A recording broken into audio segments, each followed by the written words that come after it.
అందరికీ షాలోమ్ వందనాలు. మీరు చాలా దినాలు దరిదాపుగా వాక్యం మీ మధ్యకు రాక మీ మధ్యలోనే ఆగిపోయినట్లుగా మీరు తెలుసు. కానీ మీరు వినవలసినటువంటి వీడియోలు చాలా ఉన్నాయి.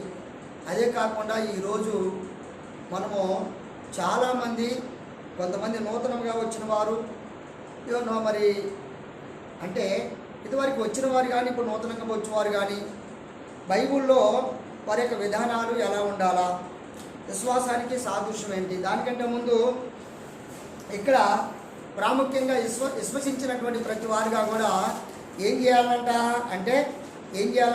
అంటే మీరు చాలా జాగ్రత్తగా నాకు స్పీడ్గా ఉండటం మంచిది. మీరు అలాగనే ఈ వాక్యం వింటున్న ప్రతి వారుగా కూడా ప్రత్యేకమైనటువంటి వందనాలు.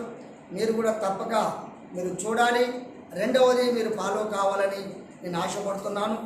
దయతో మీరు ఎంతమంది ఫాలోవర్స్ ఉన్నారో దాన్ని బట్టి మీ అందరికి ఇంకా అనేక రీతిలుగా ఆత్మానుసారమైనటువంటి మరి యొక్క మర్మంతో ఉన్నటువంటి వాక్యాలను మీ మధ్యకు పంపడానికి నేను సిద్ధంగా ఉంటానని మీకు తప్పక మరి ఉంటానని మాటిస్తున్నాను. దానికంటే ముందు విశ్వాసులు ఉండవలసినటువంటి లక్షణాలు ఏంటో మనం నేర్చుకున్నాం. ఏంటి అది అని చూస్తే బాప్తిసము ఎవరు తీసుకోవాలి? అమ్మా చెప్పండి. బాప్తిసము ఎవరు తీసుకున్నాం మనం? సరే నువ్వేం తీసుకున్నావు మళ్ళీ తీసుకొని తీయాల్సిందే లేదండి, కొన్ని లక్షణాలు ఉన్నాయండి. కనుక బాప్తిసం ఎవరు తీసుకోవాలా, ఫస్ట్ ఎందుకు తీసుకోవాలా, ఎవరు తీసుకోవాలా అని అంటే ఇక్కడ ఏముందనంటే మీరు బాగా గమనించండి. విశ్వాసులు మాత్రమే క్రైస్తవులుగా ఎంచబడే కొరకు, అంటే క్రైస్తవులుగా చెప్పుకున్నట్టు కాదు. ముందు ముఖ్యంగా చెప్పబడినటువంటి వారు క్రైస్తవులుగా ఎంతోమంది ఉన్నారు. వారందరుగా కూడా బాప్తిజం తీసుకున్నటువంటి వారు ఎందరో మరి క్రైస్తవులుగా చెప్పబడుతున్నారు. కానీ అది కాదు. బాప్తిజం తీసుకోవాల్సి ఉన్నటువంటి వారు ఎవరు అంటే వాక్యాన్ని అంగీకరించి వాక్యానుసారంగా నడుచుకునేటువంటి వారుగా ఉండాలి. దాన్ని ఏమంటారంటే అదేవిధంగా ఇక్కడ అంటున్నటువంటి మాట ఏంటంటే బాప్తిజం ముందు విశ్వసించటము జరగాలి. దేన్ని? విశ్వాసాన్ని విశ్వసించాలి. రెండవది విశ్వాసములో స్థిరపడాలి. విశ్వాసమును ఇతరులకు పరులకు రుజువు చేయాలి. అది విశ్వాసులకు ఉన్నటువంటి లక్షణాలు.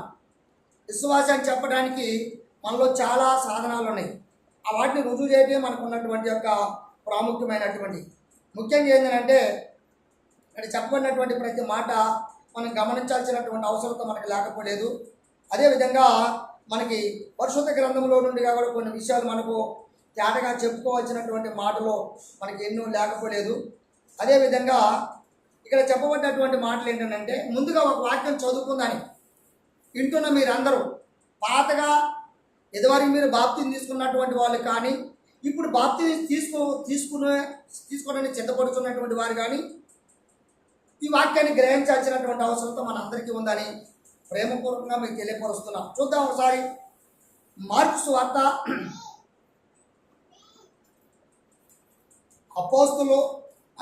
అపోస్తులో ఉన్నటువంటి మార్కు చెప్పబడినటువంటి మాట, అపోస్తులుగా పిలువబడినటువంటి వాడు మార్కు రాసిన పత్రిక గ్రంథము 16వ అధ్యాయం 16వ వచనం. నిర్మలమా 16వ అధ్యాయం 16వ వచనం ఇచ్చారా? నమ్మి బాప్తిసము పొందినవాడు రక్షింపబడును. హల్లెలూయా. ఏ నమ్మాలంట? ఏ నమ్మాలా? వాక్యము నమ్మాలా. ఇక్కడ ఏమంటాడో నమ్మి బాప్తిసం పొందువాడు రక్షణ పొందును అని అంటే అక్కడ రక్షణ అంటే ఏంటి అంటే మనం అనేక రకమైనటువంటి యొక్క దిగజారిపోయినటువంటి అనేక రకరకాలుగా బాధలు కానీ మరి హింసలో కానీ అనేక అవసరతలు కానీ వాటన్నిటి నుండి రక్షింపబడాలంటే మనం ఏం చేయాలంట? వాక్యమేనానట. ఫస్ట్ వాక్యమేనానట. వాక్యమని విని వారు ఏం చేయబడ్డారట? రక్షింపబడినట. తర్వాత నమ్మని వానికి శిక్ష విధింపబడును. చాలండి. నమ్మిన వారికి ఏమొస్తుంది? రక్షణ వస్తుంది. ఏ నమ్మాలి? వాక్యము నమ్మాలి. అంటే నామక్రైస్తవులుగా ఉండొద్దు. ఎవరిగా కూడా పేరు తగిలించుకున్న క్రైస్తవులుగా ఉండవద్దు. పేరు తగిలించుకున్నటువంటి క్రైస్తవులుగా ఉన్నటువంటి వారు బైబిల్లో ఒక మాట ఉంది. పేరు పెట్టబడినటువంటి క్రైస్తవులు ఉన్నారు, మోసపూరితమైనటువంటి క్రైస్తవులు ఉన్నారు. తర్వాత జీవపు వాక్యమును అనుసరిస్తూ వాక్యానుసారంగా నడిచేటువంటి వారుగా ఉన్నారు, వాక్యానుసారంగా ఇతరులకు చెప్పేటువంటి వారు ఉన్నారు, వాక్యానుసారంగా అనేక రీతిలుగా రుజువు చేసే అటువంటి క్రియారూపంలో చూపేటువంటి వారు ఉన్నారు. దానికంటే ముందు యోహాను సువార్త మార్కు సువార్త 1వ అధ్యాయము 15వ వచనం కూడా ఒకసారి చూద్దాం. 1వ అధ్యాయం 15వ వచనం. కాలము సంపూర్ణమై ఉన్నది. ఇక్కడ బాగా గమనించాలి. ఏంటట? కాలం అట సంపూర్ణమై ఉందంట. తర్వాత దేవుని రాజ్యము సమీపించి ఉన్నది. ఇక్కడ ఆగుదాయి. ఇక్కడ ఏంటంటే కాలము సంపూర్ణమైందంట, దేవుని రాజ్యము సమీపించి ఉన్నదట. తర్వాత మారు మనసు పొంది సువార్త నమ్ముడని చెప్పుచు దేవుని సువార్త ప్రకటించుచు గలిలయకు వచ్చెను. పరమతండ్రి స్తోత్రం. ఏం చేయాలన్నట? ఈ నమ్మినటువంటి వారు, తర్వాత బాప్తిసం పొందినటువంటి వారు ఏం చేయాలట? మారు మనసు పొంది, అంతేనాయా, మారు మనసు పొంది సువార్త నమ్మునని చెప్పుచు, ఇది మాట. నమ్ముడని చెప్పుచు విశ్వాసాన్ని ఏం చేయాలట? నమ్మండి. ఏ నమ్మాలా? ఇదిగో ఇలా ఉంది. యాషువ వారిని నమ్మండి, నమ్మి ఆయన దగ్గరకు రండి. బాప్తిసం అంటే ఏంటి అంటే విశ్వాసానికి సాదృశ్యం. అంటే బాప్తిసం అంటే ముందున్నటువంటి పాత జీవితాన్ని లో నుండి మార్చబడుట. అంటే చూడండి అందరూ, ఇప్పుడు ఈ వస్త్రం వేసుకున్నాం కదా, సాయంత్రం వరకు మనం ఒంటి మీద ఉంచుకున్న తర్వాత సాయంత్రం వరకు ఏం చేస్తాం? మనం దీన్ని విడిసి పక్కన వేస్తాం. అవునంటారు కాదంటారా? ఎందుకు వేస్తాం పక్కన అంటే మనం అనేక రకరకాల లోకములకు వెళ్ళినప్పుడు దుమ్ము ధూళి నానా రకరకాలైన డస్ట్ మన మీదకి వస్తూ మన వస్త్రాలను ఏం చేస్తుంది? మన వస్త్రాలను ఏం చేస్తుంది అంటే వస్త్రాలను పారుతుంది, అంటే దుమ్ము పారుతుంది. దుమ్ము పారినప్పుడు వస్త్రాలు ఎలా కనపడుతున్నాయి? మనకి మాసిపోయి కనపడుతున్నాయి. అనంటారా కాదంటారా? వస్త్రాలు మాసిపోయినాయి అనమాట. అంటే మన బ్రతుకు కూడా మాసిపోతుంది. మన బ్రతుకు మాసిపోవటమే కాదు, పాతగిల్లిపోతుంది. మన బ్రతుకు ప్రాతగిల్లిపోతుంది. మన బ్రతుకు ఇది మార్చబడాలంట. మన బ్రతుకు మార్చాలంట. వస్త్రాన్ని ఉతికి వేసినప్పుడు మార్చబడ్డట కాదా? వస్త్రం మార్చబడ్డట్టు మన బ్రతుకును మార్చుకోవాలంట. మన బ్రతుకును మార్చడమే కాదు, మన స్వభావమును కూడా మార్చుకోవాలంట. అదేనండి విశ్వాసం అంటే. ఏం మార్చాలా? బ్రతుకు మార్చాలి, తర్వాత విశ్వాసాన్ని మార్చాలి. అవునా కాదా? చూద్దాం ఒకసారి. దానియేలు గ్రంథము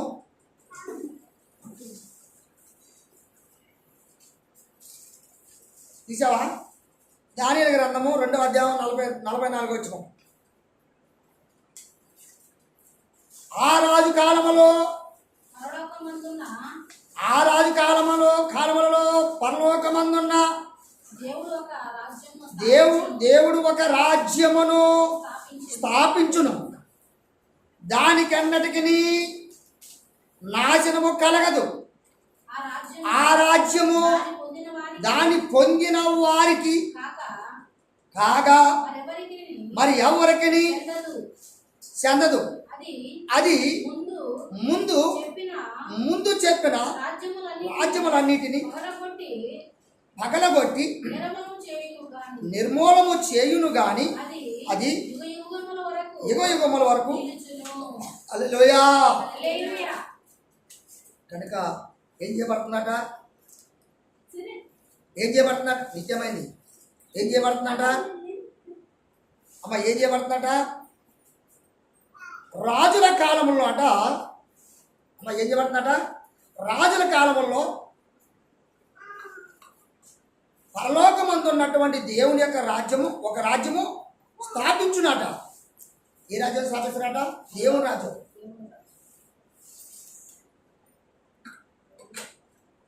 మరి ఎన్ని రాజ్యాలు ఉన్నాయి మనకి ఇక్కడ? భూరాజ్యం ఉంది, పరలోక రాజ్యం ఉంది, చెప్పుకోవడానికి మార్చబడేది కదా. కనుక వారి కొరకు ఏం శాపం పడదట? పరలోక రాజ్యము దేవుడు ఒక రాజ్యాన్ని స్థిరపరిచాడట. స్థిరపరచును అంటాడు, అదేనా కదా? ఎవరికి స్థిరపరుస్తుండట? మార్పు చెందిన వారికి. ఒక కాలమున పరలోకమందు ఉంటారట. పరలోక రాజ్యం ఎక్కడ ఉంది ఇప్పుడు? పరలోక రాజ్యం ఎక్కడ ఉంది ఇప్పుడు? అమ్మా పరలోక రాజ్యం ఎక్కడ ఉంది? మత్తయి సువార్త తొందరగా 18 మొదటి నుంచి పరలోక రాజ్యం ఎక్కడ ఉంది చూద్దాం.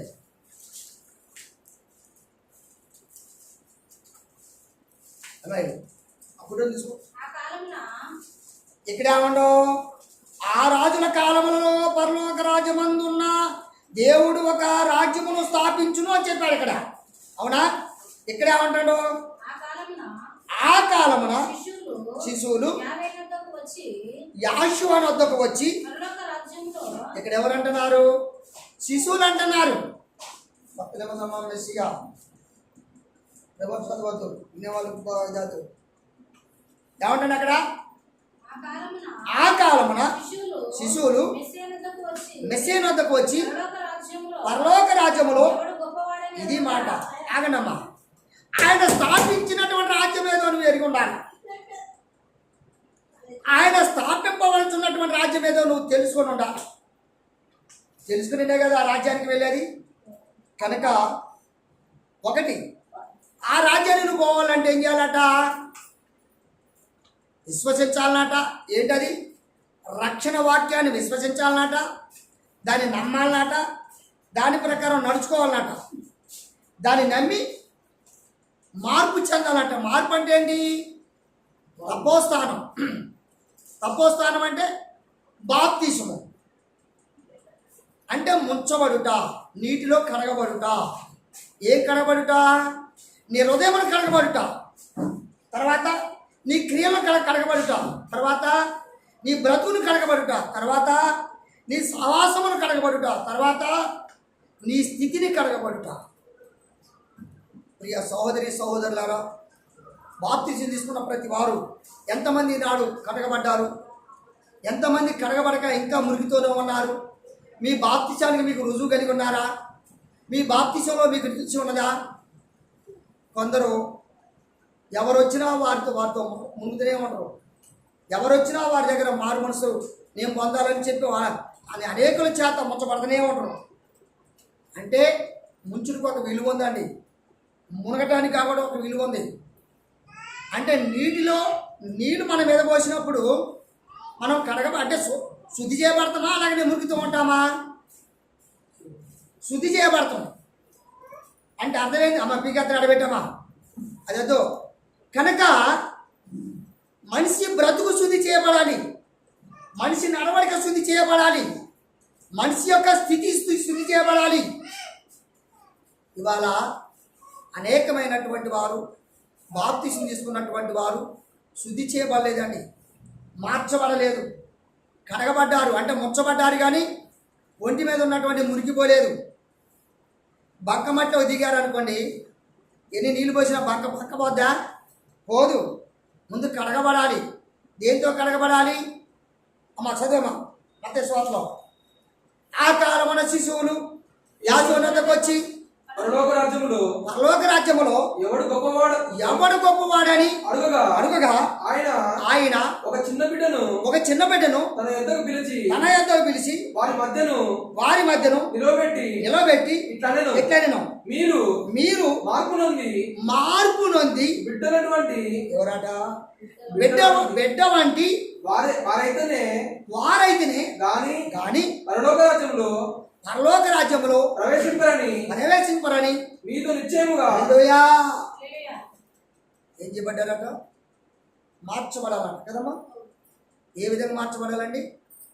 బతుకు మార్చబడాలి, క్రియ మార్చబడాలి, స్థితి మార్చబడాలి, నడవడిక మార్చబడాలి, బుద్ధి మార్చబడాలి, అవునా కదా, స్వభావం మార్చబడాలి, క్రియ మార్చబడాలి. ఇన్ని మారకుండా ఎలా మార్చబడ్డట్టు అందుకొరకే మరొక మాట మాట్లాడుకోవడానికి ప్రయత్నం చేద్దాని. అదేవిధంగా అపోస్తల కార్యము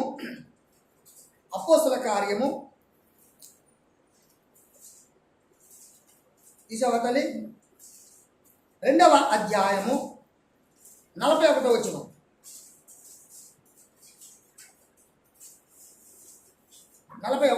ఏమైంది? కాబట్టి అతని వాక్యము అయ్యా అతని వాక్యము అంగీకరించిన వారు ఇది మాట అండి. తర్వాత బాప్తిసము పొందిరి ఆ దినమందు ఇంచుమించు 3,000 మంది చేర్చబడిరి. హల్లెలూయా. ఏమయ్యారట? మొదటి నుంచి చేయబడరు. కాబట్టి అతని వాక్యమును అంగీకరించిన వారు, ఏ వాక్యమును అంగీకరించిన వారట? అయ్యా, ఏ వాక్యమును అంగీకరించిన వారట? యెహోవా మెస్సీయ వారి వాక్యమును,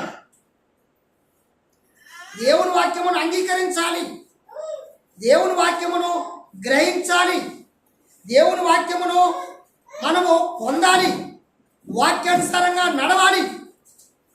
అవునంటారా కాదంటారా? వాక్యానుసారమైన స్థితి లేనప్పుడు వాక్యానుసారమైనటువంటి నడవడిక లేనటువంటి అప్పుడు ఏం జరుగుతుంది చెప్పండి? ఇప్పుడు అమ్మా ఏం జరుగుతుంది ఇక్కడ? అది ఏం చేయాలట? వాక్యమును అంగీకరించాలట, బాప్తిసం పొందిన వారు ఆ దినమందు ఇంచుమించు 3,000 మంది మార్చబడి. ఇక్కడ ఏముందనంటే మార్చబడి, మార్చబడ్డా ఒకటే, అవునా కదా? ఇక నా దగ్గర ఉన్న బైబిల్లో మార్చబడదాము, మీకు చూపిస్తా. కాకపోతే ఏం మార్చబడ్డారు? చేర్చబడ్డారు అన్నది కరెక్టే. అయ్యా, చేర్చబడ్డానా? మార్చబడటం అంటేనో స్వభావం మార్చబడటం, చేర్చబడ్డటం అంటే శ్రేష్ఠుల మధ్య ఇది చేర్చబడ్డట్టు, అంటే దగ్గరికి సమీపింపజేసినట్లు. 2 పదాలు ఒకటే దరిదాపుగా. ఇది ఏమాయనరు? చేర్చబడ్డారట. ఎక్కడ చేర్చబడ్డారు? దేవుని రాజ్యమునకు చేర్చబడ్డారట. అవునా కదమ్మా? దేవుని రాజ్యముకు ప్రతిష్ఠింపబడ్డారట వీరు, దేవుని రాజ్యమునకు లెక్కింపబడ్డారట వీరు, దేవుని రాజ్యమునకు వారసులై ఉన్నారట. పరమ తండ్రి స్తోత్రం. హల్లెలూయా. ఇప్పుడు మనందరంగా కూడా మార్చబడటం అంటే, దయచేసి తలకాలం లేపాలి. మార్చబడటం అంటే ఏంటి? మార్చబడటం నమ్మి బాప్తిసం తీసుకొని బైబిల్ పట్టుకొని పోవటమా?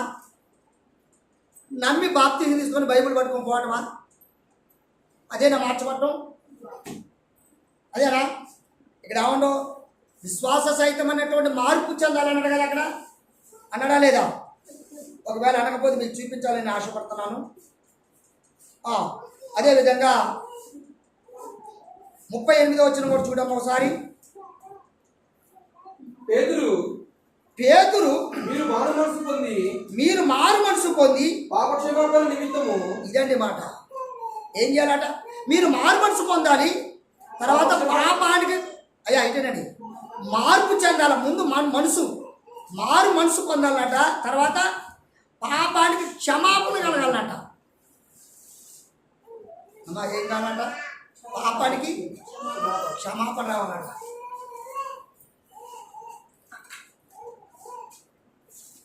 ఇప్పుడు తప్పు చేసిన వారు ఉండరండి, పోలీస్ స్టేషన్కి తీసుకుపోతారు.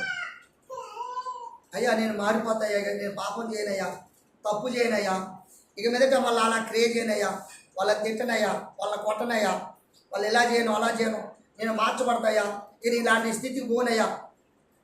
పోలీస్ స్టేషన్ దగ్గర పోయి బాగా ఒక్కబెట్టి కొడతాంటే ఏమంటారు? అరే ఈ దొంగతనం చేసినవరా, ఏవో ఇట్లా తిట్టిన వాటరా, ఇట్లా ఎదురు పడ్డ వాటరా, ఇలా చేసిన వాటరా, ఇలా చేసిన వాటరా అని అడుగుతుంటే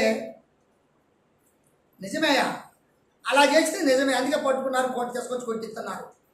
కానీ ఇప్పుడు నేను దెబ్బలు తిన్న తర్వాత నేను మార్చబడుతున్నానయ్యా, అందుకొరకు నేను ఈ క్రియ చేయను. అమ్మా ఈ క్రియ నేను చేయను. ఈ పాత మనసు నాకు ఉండదు. పాత క్రియలు నాకు ఉండవు. పాత స్వభావం నాకు ఉండదు. నేను మార్చబడుతున్నాను. దేనికి మార్చబడుతున్నాట? పాత జీవితం. పాత జీవితం అంటే ఎలా ఉండదట అంటే నానా విధాలైన స్వభావం. అంటే వేషధారణ,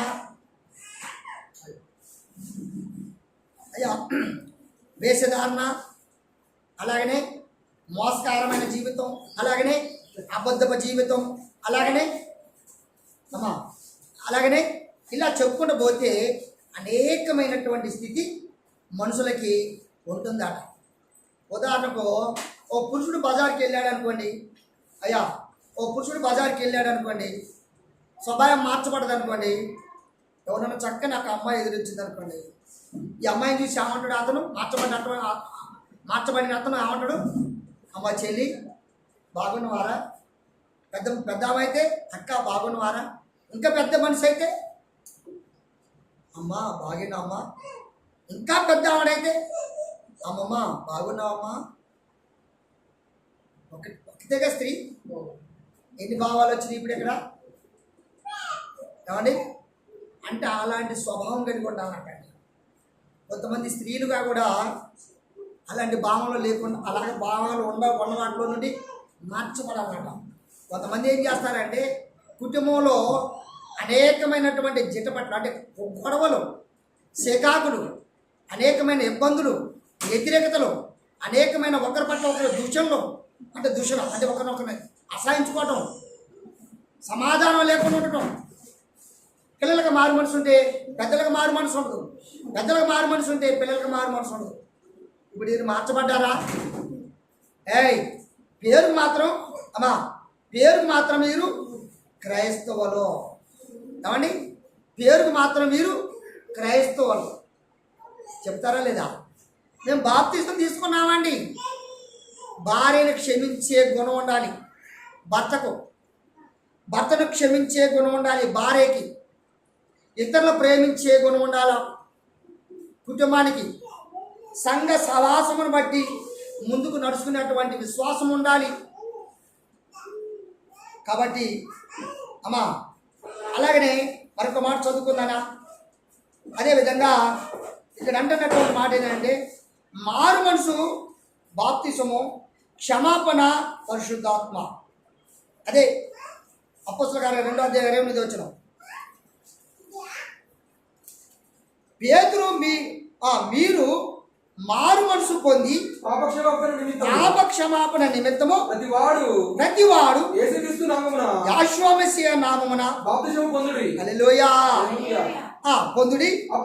అప్పుడు మీరు పరిశుద్ధాత్మను పొందుదురు. హల్లెలూయా. ఏం పొందుతారట అంటే పరిశుద్ధాత్మ అంటే ఏంటి అర్థం? ఇక్కడ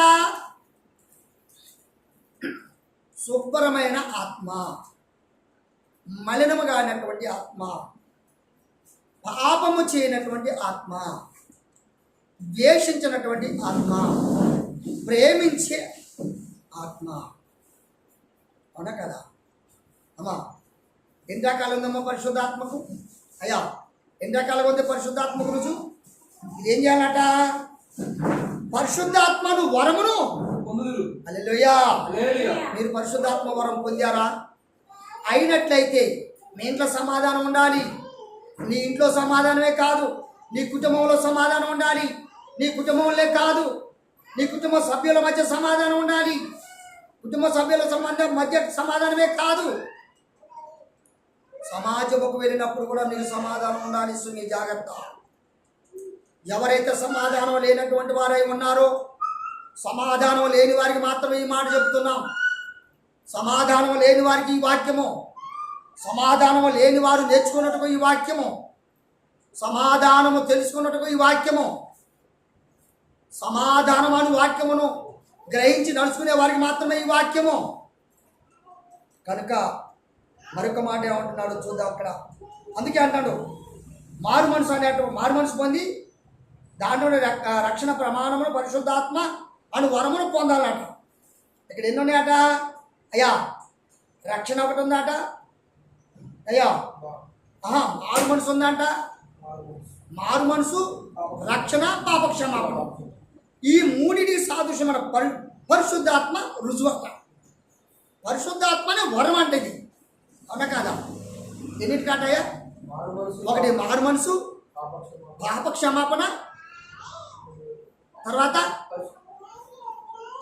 పరిశుద్ధాత్మ. అంటే పరిశుద్ధపరచబడటం అనమాట, అంతేనా? అంటే ఈ మూడింటికి ఆత్మ రుజువు చేసేది.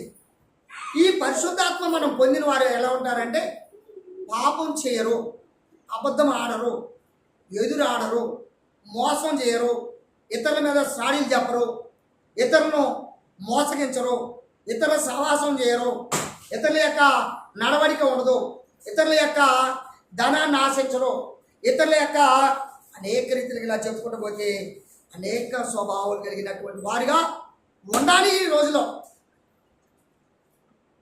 అదేవిధంగా ఒక మాట ఏమంటుందంటే, ఇదే విధంగా చూసుకుంటూ వచ్చినట్లయితే ఒక మాట అంటున్నటువంటి మాట ఎక్కడ ఉంటుందో, ప్రకటించడం పరిశుద్ధాత్మ బాప్తిసము అనేటువంటి ఒక వరంలో వచ్చిందట. చూద్దాం. అపోస్తల కార్యం 10వ అధ్యాయము, అపోస్తల కార్యం 10వ అధ్యాయము 44వ వచనం. పేతురు ఈ మాటలు ఇంకా చెప్పుచుండగా అతని బోధ విన్న వారందరికి మీదికి పరిశుద్ధాత్మ దిగెను. హల్లెలూయా. మాట వాక్యము చెప్పినప్పుడు గ్రహించుచున్నటువంటి వారికి మాత్రమే మారు మనసు వస్తుంది, అవునంటారా కాదంటారా? మారు మనసు పొందిన వారికి మాత్రమే పరలోక రాజ్యము వారికి సమీపంగా ఉంటుంది. సిద్ధపాటు చేసాడు కదా, ముందు చదువుకున్నాం కదా మనం. నీ కొరకు దేవుడు ఒక రాజ్యాన్ని స్థాపిస్తున్నాడని చెప్పాడు కదా. ఆ రాజ్యం ఎక్కడుంది అన్నాడు? మీరు పిల్లల వంటి వారైతే మాత్రమే కలమసం ఉండొద్దు, కక్షలు ఉండొద్దు, విమతులు ఉండొద్దు, అసూయ ఉండొద్దు, అదే దొంగ స్వభావం ఉండొద్దు, తర్వాత వేస స్వభావం ఉండొద్దు, తర్వాత ఇలాంటి స్వభావాలు ఎన్నో విధానాలు కలిగినటువంటి మార్పు చెందినటువంటి వారు మాత్రమే వారు చిన్నపిల్లల స్వభావం కలిగినటువంటి వారుగా పరమ తండ్రి దగ్గర ఎంచబడుతున్నారు. పరమ తండ్రికి స్తోత్రం. అందుకొరకు ఇప్పుడు మనం ఎవరం? బాప్తిసం తీసుకున్నటువంటి వారులారా, ఇప్పుడు మనం ఎవరం? అమ్మాయి గేటు పెట్టామా? ఇప్పుడు మనం ఎవరం? నువ్వు కూర్చోయా. ఇప్పుడు మనం ఎవరం? కనుక మనకున్నటువంటి యొక్క విధానం ఏమిటి? మనకున్నటువంటి ఆచరణ ఏంటి? మనం నేర్చుకునేది ఏంటి? ఫస్ట్ మనం నేర్చుకునేది ఏంటి? మనం అనుసరించవలసింది ఏంటి? అలాగనే అయ్యా 45-46 కూడా చదివినాను.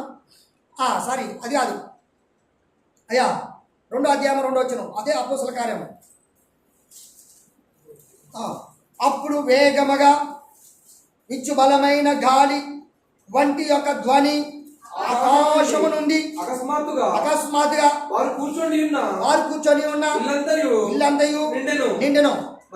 మరియు అగ్నిజ్వాలల వంటి నాలుకలు విభాగింపబడి అడ్డుగా వారికి కనబడి వారిలో ఒక్కొక్కరి మీద బురాలగా అందరూ పరిశుద్ధాత్మతో హల్లెలూయా అనేకుల మీద పరిశుద్ధాత్మ మార్పు చెందాలండి. మారు మనసు అంటే ఏంటి? బాప్తిసం అంటే ఏంటి? అమ్మా, బాప్తిసం తీసుకున్నారంటే తీసుకున్నాము. ఇప్పుడు సంజయరావు కూడా బాప్తిసం తీసుకున్నానికి ఒక రుజువు కావాలి, అవునా కాదా?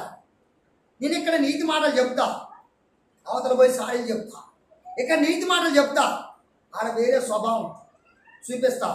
ఇక నీతి మాటలు చెప్తా, ఆడ దొంగిలేస్తా. ఇక నీతి మాటలు చెప్తా. ఇలా చెప్పుకుంటూ పోతే అనేక మార్పులు నాలో కనిపించినప్పుడు, అంటే మార్పు కనపడకుండా యథాస్థానంలో మనం ఉన్నప్పుడు, ఇతను సంజయరావు అనేటోడు మార్పు చెందినవాడా అంటే మార్పు చెందినవాడు. నేలలో మునిగాడు కానీ మార్పు చెందలే, అంటే కడగబడలేదు, అవునా కదా? నేలలో ముంచాడు కానీ కడిగారు కానీ వీళ్ళలో ఉన్నటువంటి మురికిపోలేదు.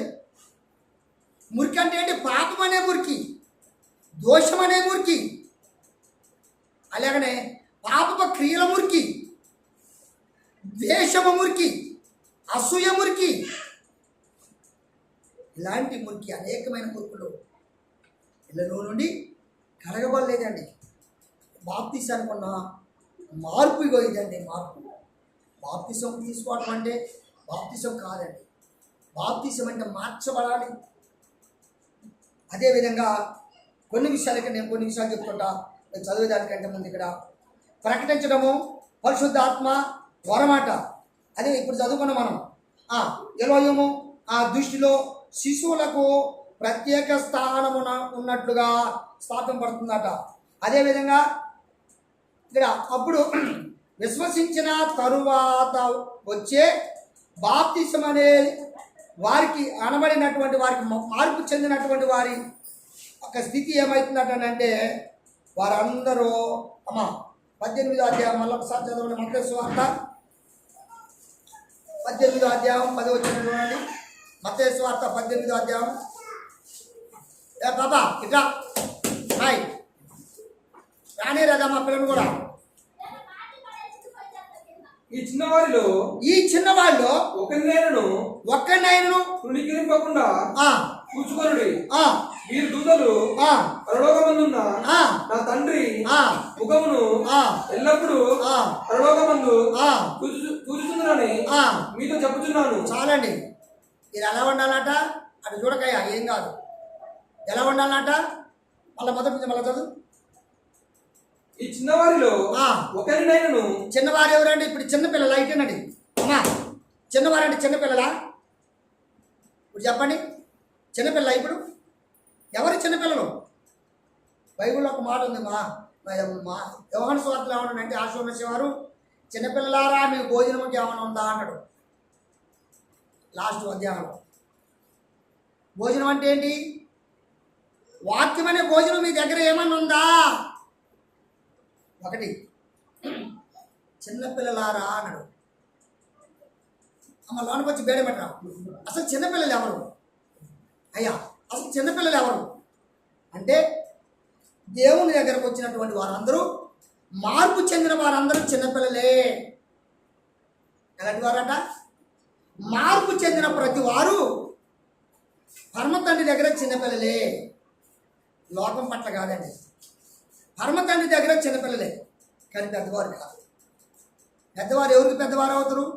కూర్చోమ్మ పోతే అంతే. లోక సంబంధమైన వారికి మాత్రమే పెద్దలు, కానీ దేవుని దృష్టిలో చిన్నపిల్లలు. అవునంటారా కాదంటారా? అందుకొరకు ఈరోజు మనం బాప్తిసం తీసుకుంటున్న వారు, బాప్తిసం తీసుకోవాల్సిన వారు, బాప్తిసం తీసుకున్నటువంటి వారు, బాప్తిసం అనే రుజువు చెప్పబడుతున్నటువంటి వారు, మీ స్థితి ఏంటి? మీ క్రియ ఏంటి? మీ నడవడిక ఏంటి? మీ మార్పు ఏంటి? మీ రుజువు ఏంటి? కుటుంబంలో మార్పు రాదండి, కుటుంబంలో సమాధానం రాదండి, కుటుంబంలో భక్తి ఉండదండి, కుటుంబంలో ఏ రుజువు లేదు. ఇక్కడే ఉంది రుజువు. మార్పు చెందిన వారికి రుజువు ఉందా లేదా ఇక్కడ? అప్పుడు పరిశుద్ధాత్మ అనే వరము నీకు వస్తుంది. మరి అది రాదా? ఎందుకు రాలేదు? పరిశుద్ధాత్మ కనుక వరమాన్ని వచ్చిన వరం మనం ఏం చేస్తుంది? పవిత్రంగా నిలబెడుతుంది, పవిత్రపరుస్తుంది, మన శుద్ధీకరిస్తుంది, శుభ్రం కడుగుతుంది. బైబిల్లో కొన్ని చాలా విధంగా ఉన్నాయి. ఏంటంటే మీరు చదవబాకుండా వాక్యం, కీర్తన గ్రంథంలో ఒక మాట ఉంది. మత్తయి సువార్తలో వాక్యము ఆహారము, నీళ్ళు వాక్యము, పాలు వాక్యము.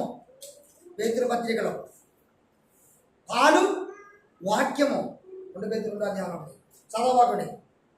ఇలా చెప్పుకుంటూ పోతే అనేకమైనటువంటి మనం వాడుకుంటున్న ప్రతి ఆహారం, మనకు ఉపయోగపడుతున్న ప్రతి వాటిని గురించి చెప్పుకుంటే మనము అవన్నీ కూడా వాక్యమే తప్ప మరొకటి కాదు.